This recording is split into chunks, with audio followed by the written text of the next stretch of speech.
Les amis, bonjour, j'espère que vous allez bien. C'est votre boy Gal. C'est une victoire du Barça 4-0 à domicile face à la Real Sociedad.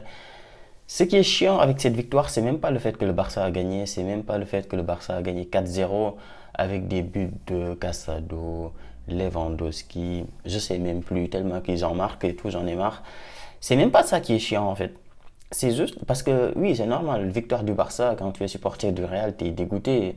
C'est normal. Victoire du Real, quand tu es supporter du Barça aussi, tu es dégoûté. C'est normal. C'est comme ça, c'est la rivalité, c'est normal. Quand tu es supporter du Real et que tu regardes un match du Barça, tu espères un match nul ou une défaite. Quand tu es supporter du Barça et que tu regardes un match du Real, tu espères une défaite ou un match nul. Donc c'est même pas ça qui est chiant. Oui, le fait que le Barça a gagné est chiant, mais dans ce match-là, c'est même pas ça qui m'a dégoûté le plus. C'est juste le fait que tu n'as même pas eu le temps d'espérer. Tu sais, il y a des matchs 0-0 Barça jusqu'à la 80e minute, jusqu'à la 75e minute. Tu te dis, allez, peut-être l'équipe adverse vont avoir une occasion contre-attaque et ils vont marquer. Dans ce match-là, tu n'as même pas eu le temps d'espérer. Dans ce match-là, c'est 17e minute, carton rouge, bim, le match s'est terminé. Déjà, la Real Sociedad, avant même le début du match, ils ont eu tellement d'absents que tu te dis comment est-ce qu'ils vont faire. Il n'y avait pas Kubo, il y avait pas Oyarzabal, il n'y avait personne. Tu te dis déjà comment est-ce qu'ils vont s'en sortir dans ce match-là, comment est-ce qu'ils vont faire. Ils vont prendre un score. Et en plus de ça, 17e minute, carton rouge. Tu te dis le match est terminé, il n'y a rien à faire. Moi j'ai regardé les deux premiers buts du Barça. Après, franchement, je n'étais plus concentré sur le match. Je regardais, mais en même temps, je regardais la télé tellement que j'en avais marre.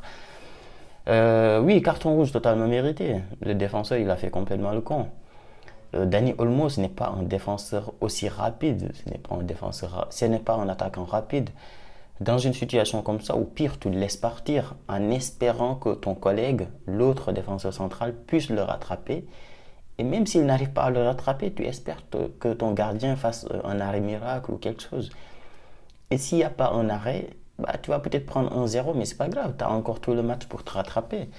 Mais en tant que capitaine en plus, tu ne dois pas faire ça. Donc il a pris son carton rouge. Et dans un match comme ça, avec ce Barça-là, moi, ce Barça-là, c'est une équipe qui, en fait, tu sais, il y a certaines équipes, tu te dis, tu prends un carton rouge, mais allez, peut-être ça peut le faire.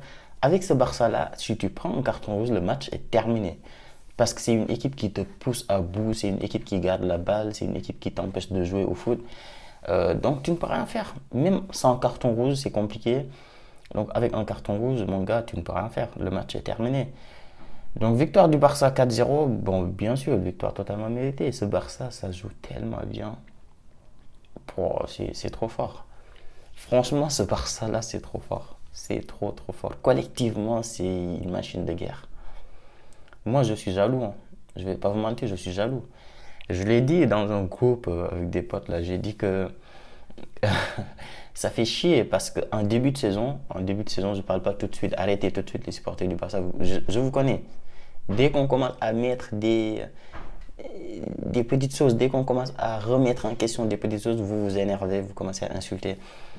Mais en début de saison, tu regardes l'effectif du Real, tu regardes l'effectif du Barça. Lamine Yamal de l'année dernière, oui, c'était bon en fin de saison, mais personne ne s'attendait à ce qu'il fasse ce qu'il est en train de faire cette saison.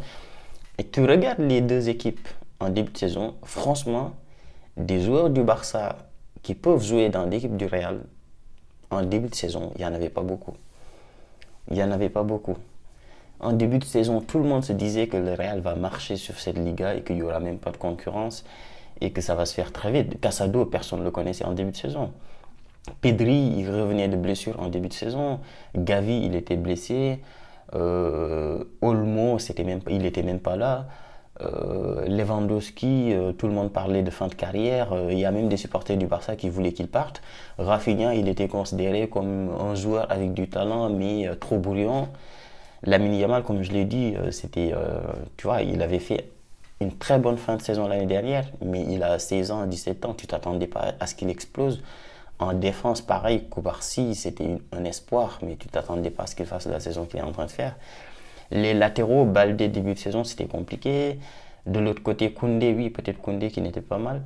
Mais tu vois, quand tu prends l'ensemble de l'équipe du Barça en début de saison, tu te disais que il n'y a pas Peut-être il n'y a pas 3 joueurs ou 4 joueurs qui sont capables de jouer au Real. Mais actuellement, tu prends en ce moment-là, l'équipe du Barça explose l'équipe du Real. Il n'y a même pas débat. Et ça, l'entraîneur joue énormément sur ça. Hansi Flick, il a créé une machine de guerre. Il a fait confiance aux jeunes, il a fait confiance au talent de la Masia, et il est en train de les faire monter en niveau. Les Casado, c'est devenu une machine. Moi, aujourd'hui, je préfère Casado à Tchouaméni. Il n'y a même pas de débat. Aujourd'hui, tu mets sur le plat Casado et Tchouaméni, je choisis Tchouaméni. Pedri, il n'y a même pas de débat. Pedri, il y a des gens qui comparent Pedri et Bellingham, c'est pas le même football, c'est pas la même façon de jouer, tu peux pas les comparer. Pour moi, Pedri et Bellingham, ils peuvent jouer dans la même équipe. Donc c'est pas l'un ou l'autre, ils ont des façons de jouer différentes. Bellingham, il est plus offensif, c'est pas le même football, franchement impossible à comparer. Bellingham, il a un peu le même style de jeu que Kaka à l'époque, pour ceux qui ont suivi Kaka. Alors que Pedri, c'est plus le type Iniesta, Ozil, tu vois, le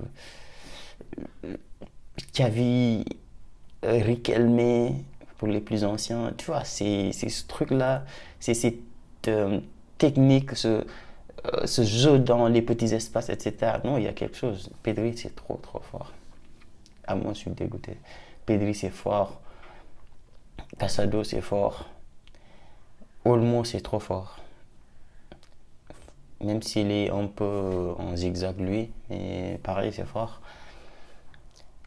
Lamine Yamal, un peu en baisse de forme ces temps-ci, même s'il fait ce qu'il a fait. Enfin, il est toujours bon. Franchement, il est bon, il fait ce qu'il a à faire. Mais oui, il était plus fort en début de saison, mais n'empêche qu'il est toujours bon. Il donne des passes décisives, il fait des choses incroyables. Il marque plus trop, mais c'est normal, ça peut arriver.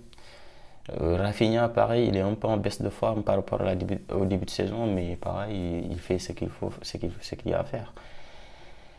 La défense, Koubarsi, c'est trop fort. Même Araujo, qui n'était pas trop bon, qui commence à revenir. En fait, c'est ça l'avantage d'une équipe qui marche. Quand tu as une équipe qui marche, tout le monde est bon. Bref, j'en ai marre.